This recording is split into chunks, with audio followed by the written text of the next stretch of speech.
नीचे रखो। इसको भी सेट करो। हाँ जी हो गया, आ जाओ ऊपर, बाइक शुरू होने वाली है। हाँ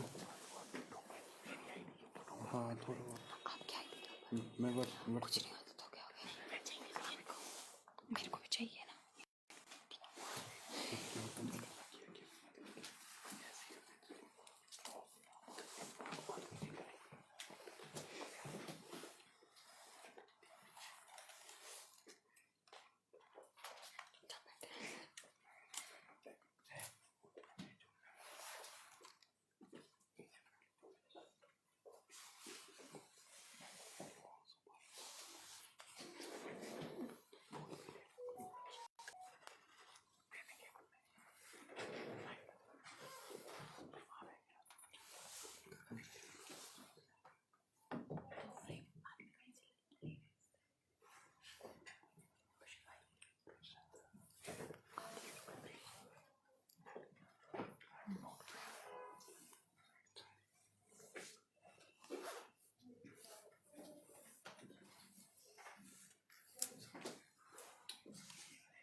जी।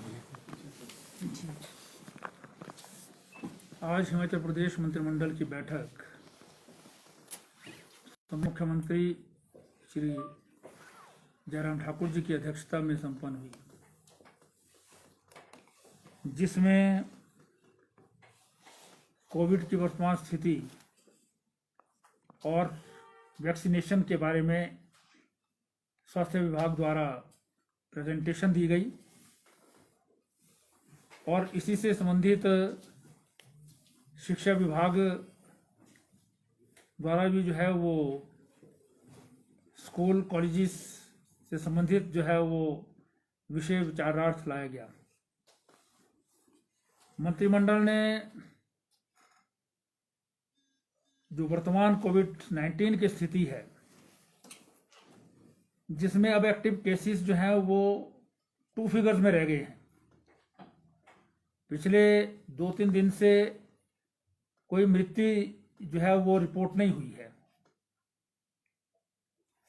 और एक्टिव केसेस की संख्या भी नेशनल एवरेज के मुकाबले पर बहुत कम आ गई है। इसके दृष्टिगत जो है वो निर्णय लिया है कि जो समर वेकेशन के स्कूल्स हैं हिमाचल प्रदेश में, जिनको अभी 12 फरवरी तक बंद रखने का निर्णय लिया था पहले, क्योंकि विंटर वेकेशन 12 तक हैं, अब निर्णय लिया गया है कि पंचायत चुनावों के बाद स्वर्णिम हिमाचल कार्यक्रम और 26 जनवरी के बाद 27 जनवरी से अध्यापक विद्यालयों में आएंगे और क्लासेस जो हैं वो 5वीं प्राइमरी की 5वीं क्लास, 8वीं से 12वीं क्लास तक, क्योंकि 8th, 12th और 10th बोर्ड क्लासेस हैं, बीच में 9th और 11th भी। ये 1 फरवरी से स्कूल्स ओपन होंगे, लेकिन जो कोविड-19 के SOPs हैं, जो उसकी रिस्ट्रिक्शंस हैं, वो स्कूल मैनेजमेंट्स जो है तय करेंगी कि उसके मुताबिक ही इनको बैठना है, स्कूल अटेंड करना है। जो पुरानी उसके लिए जो है गाइडलाइंस इशू की गई हैं, उनको पूरी तरह से जो है वो पालन करना है स्कूल मैनेजमेंट्स को, चाहे वो प्राइवेट हो चाहे सरकारी स्कूल हो। लेकिन ये 1 फरवरी से खुलेंगे। और जो विंटर क्लोजिंग स्कूल्स हैं, जहां छुट्टियां 12 फरवरी तक हैं, क्योंकि 13-14 को भी जो है बीच में छुट्टियां पड़ती हैं, इसलिए 15 फरवरी के बाद विंटर वेकेशन के स्कूल्स भी इसी प्रकार से खुल जाएंगे। टीचर्स भी आएंगे और स्टूडेंट्स भी 5वीं और 8वीं से 12वीं तक के जो है वो स्कूल्स में आकर के जो है वो पढ़ाई करेंगे।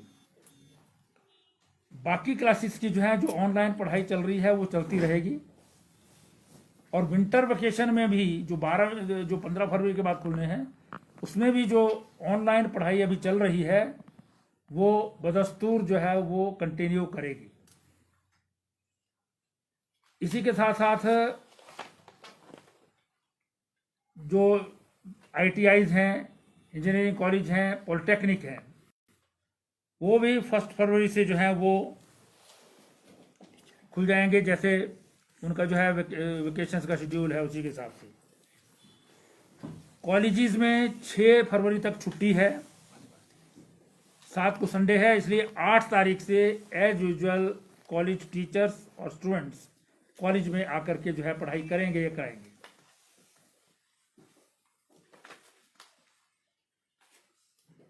इसके अलावा जो गैदरिंग्स पर है, सोशल गैदरिंग जो गवर्नमेंट ऑफ इंडिया का नोटिफिकेशन है अभी तक, उसको फॉलो करेंगे।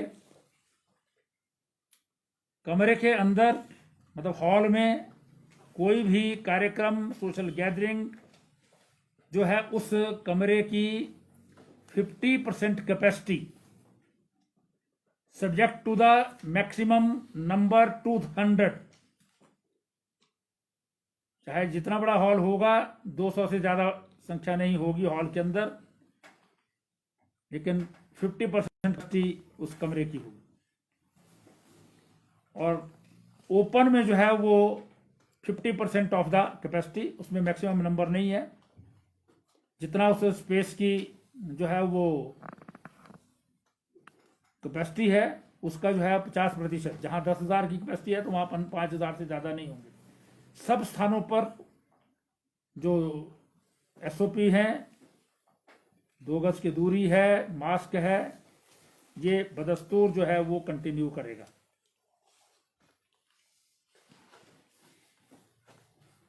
सारी सिचुएशन जो है जो अभी मंत्रिमंडल ने रिव्यू की है, उसको देखते हुए हॉस्पिटल्स में पेशेंट्स भी कम हो गए हैं, इसलिए फॉर द टाइम बीइंग जो है वो तय किया गया है कि जो दीनदयाल उपाध्याय हॉस्पिटल शिमला और रीजनल हॉस्पिटल धर्मशाला जो कोविड सेंटर डिक्लेयर किए हैं, वो उससे उनको डीनोटिफाई कर दिया जाएगा।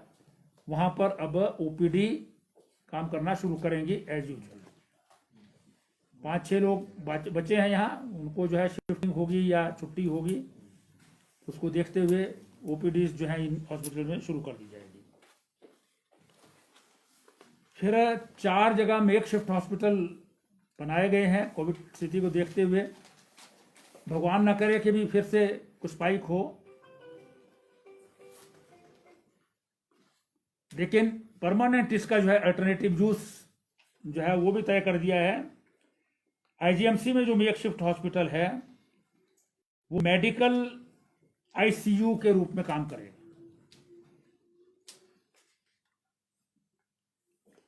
और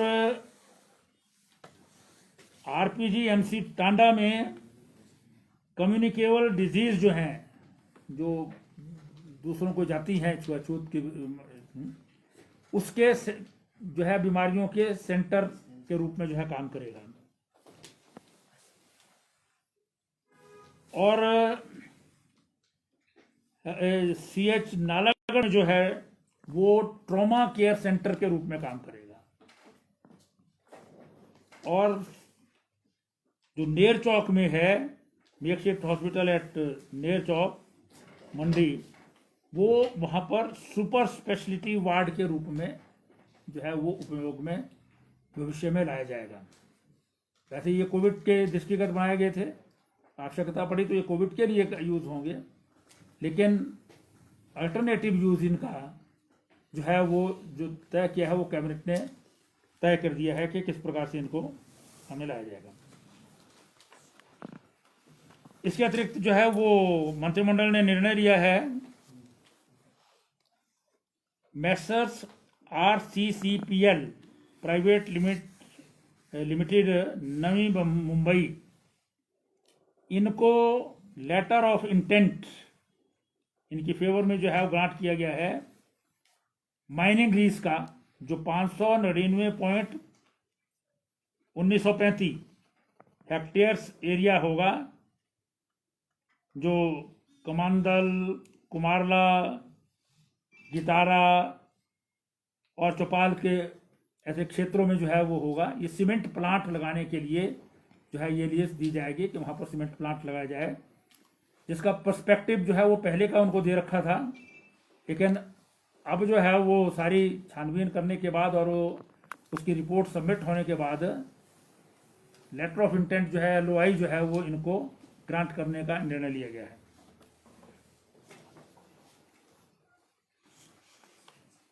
चंबा में जो हमारा मेडिकल कॉलेज है उसकी बिल्डिंग जल्दी से जल्दी जो बने, वहाँ पर ऐसे जो हैं छोटे छोटे पुराने 28 जो हैं छोटे छोटे स्ट्रक्चर्स थे जो एनिमल हस्बेंड्री विभाग के थे, वो उनको डेमोलिश करके जो है वो उस हॉस्पिटल के जो मेडिकल कॉलेज और हॉस्पिटल है उसके लिए जो है उपयोग में लाया जाएगा, उसके लिए है वो डिसीजन लिया है।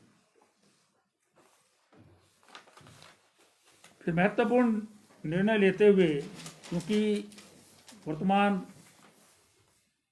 जयराम सरकार जो है महिलाओं के प्रति बहुत संवेदनशील है, इस दृष्टि से जहां गुड़िया हेल्पलाइन, विशाल हेल्पलाइन, गुड़िया सूक्ष्म गुड़िया बोर्ड, ऐसे अनेकों निर्णय लिए हैं। आज जो है वो निर्णय लिया गया है कि हिमाचल प्रदेश में पुलिस स्टेशन को विमेन फ्रेंडली बनाने के लिए जो है वो विमेन हेल्प डेस्क सभी डिस्ट्रिक्ट पुलिस ऑफिस में और पुलिस थाना में बनाए जाएंगे, और district headquarter and police station.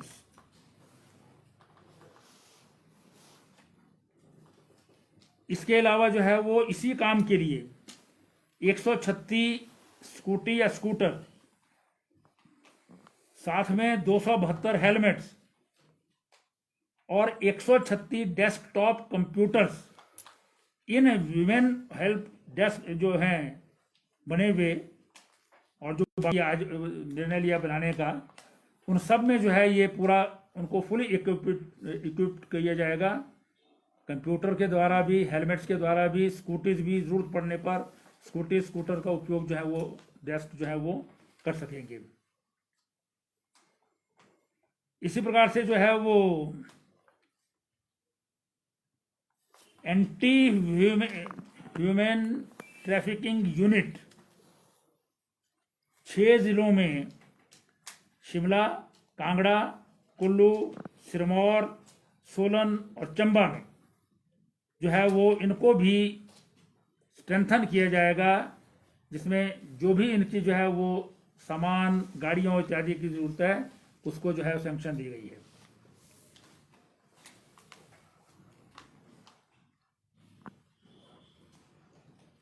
इसके अलावा जो है वो जंढूता बिलासपुर जिला में तथा जयसिंहपुर कांगड़ा जिला में जहां सिविल कोर्ट्स जो हैं वो नई बनाई जा रही हैं, उनमें विभिन्न प्रकार की जो है वो असिस्टेंट डिस्ट्रिक्ट अटॉर्नी और उनके दफ्तर के जो पोस्ट हैं उनको जो है वो सैंक्शन दी गई है, स्वीकृति दी गई है। आज जो है वो वन विभाग की 2021 मार्च तक की और उससे बाद की प्रेजेंटेशन जो है वो मंत्रिमंडल के सम्मुख रखी गई है, जिसमें मुख्य रूप से मंत्रिमंडल का जो है वो मानना था कि हम ज़्यादा जो है वो जोर जो सुजेशन दिए गए हैं वो सर्वाइवल के ऊपर हो, सर्वाइवल ऑफ ट्रीज, ना कि पेड़ लगाने पर। पेड़ लगते हैं लेकिन सर्वाइव नहीं करते, इसलिए फॉरेस्ट डिपार्टमेंट जो है वो सर्वाइवल की जो है उस दृष्टि से काम करे। एक प्रेजेंटेशन किसान सम्मान निधि योजना के ऊपर भी दी गई, केंद्रीय सरकार की गाइडलाइंस भी उसमें दी गई, क्योंकि वे मुख्य रूप से केंद्रीय सरकार की ही ये योजना है, केंद्र सरकार से ही इसमें लिस्टें आती हैं और उसमें कितने लोग जो हैं वो इसमें एलिजिबल थे, नॉन एलिजिबल थे। और प्रेजेंटेशन में बताया गया है कि जो लिस्ट्स आई हैं और सारे देश भर में जो ये सम्मान निधि दी गई है उसमें देश भर के सभी प्रदेशों में जो है वो इस प्रकार के कुछ एलिजिबल जो लोग थे उनको भी सम्मान निधि मिल गई है, जिसे अब रिकवर किया जा रहा है। और इसमें हिमाचल का नंबर बहुत कम है, जो सिर्फ 11-12 हज़ार है। पंजाब का जो है लगभग 14 लाख से ऊपर है, 4 लाख से 14 नहीं 4 लाख। और गुजरात का भी लगभग 1.5 लाख से ऊपर है। ऐसे महाराष्ट्र का 2-2.5 लाख के करीब है। तो इसमें जो है वो रिकवरी भी हुई है और उस पर जो है वो सारी छानबीन हो रही है, क्योंकि इसकी गाइडलाइंस शायद बहुत सारे लोगों को एग्जैक्ट पता नहीं था। इनकम टैक्स के साथ साथ जो है वो गवर्नमेंट एम्प्लॉयज़ जो होंगे उनको भी ये नहीं मिलती है, जिनके नाम लिस्टें जो बन करके आई थी उनको मिले हैं। तो इस पर भी प्रेजेंटेशन जो है दी गई। ऐसे ही 1-2 निर्णय और भी लिए हैं जो SC/ST कॉरपोरेशन के लोन्स हैं, उनके लिए जो है वो एक पॉलिसी जो है बनाई गई है सेटलमेंट की। लेकिन क्योंकि नंबर इत्यादि बताना जो है उचित नहीं होगा, तो अभी कोड ऑफ कंडक्ट को देखते हुए तो इसलिए जो है वो निर्णय बाद में लागू होगा जब कोर्ट ख़त्म हो जाएगा, इसलिए उसके बारे में सूचना भी बाद में दी जाएगी। मुख्य रूप से यही निर्णय जो है वो कैबिनेट ने लिए हैं। आपका बहुत बहुत धन्यवाद। सर, ये जो 50 लोगों की लिमिट का ख़त्म कर दिया, जैसे आपने कहा कि जो खुले एरिया है वहाँ पर 50% कैपेसिटी होगी, लेकिन खुले एरिया में ये कैसे डिसाइड किया जाएगा ये कौन सा 10,000 की कैपेसिटी वाला है, कौन सा 1,000 लोगों की कैपेसिटी? इसका अंदाज़ा लगाते हैं। दुनिया में बहुत सारे अनुभवी लोग हैं जिन्होंने वो सारी उम्र लगा दी है इस काम के लिए कि किस मैदान में कितने लोग आ सकते हैं। वो केवल मात्र जो है वो 17-18 साल की उम्र में जो है अंदाज़ा नहीं लगता, लेकिन जो एक्सपीरियंस लोग हैं जिन्होंने काम किया है वहाँ पर, जिसने वहाँ पर फंक्शंस किए हैं, उसमें कितने लोग आते हैं उसके हिसाब से लगाया जाएगा। एग्जैक्ट नंबर नहीं होता है, लेकिन 50% से ज़्यादा नहीं होगा।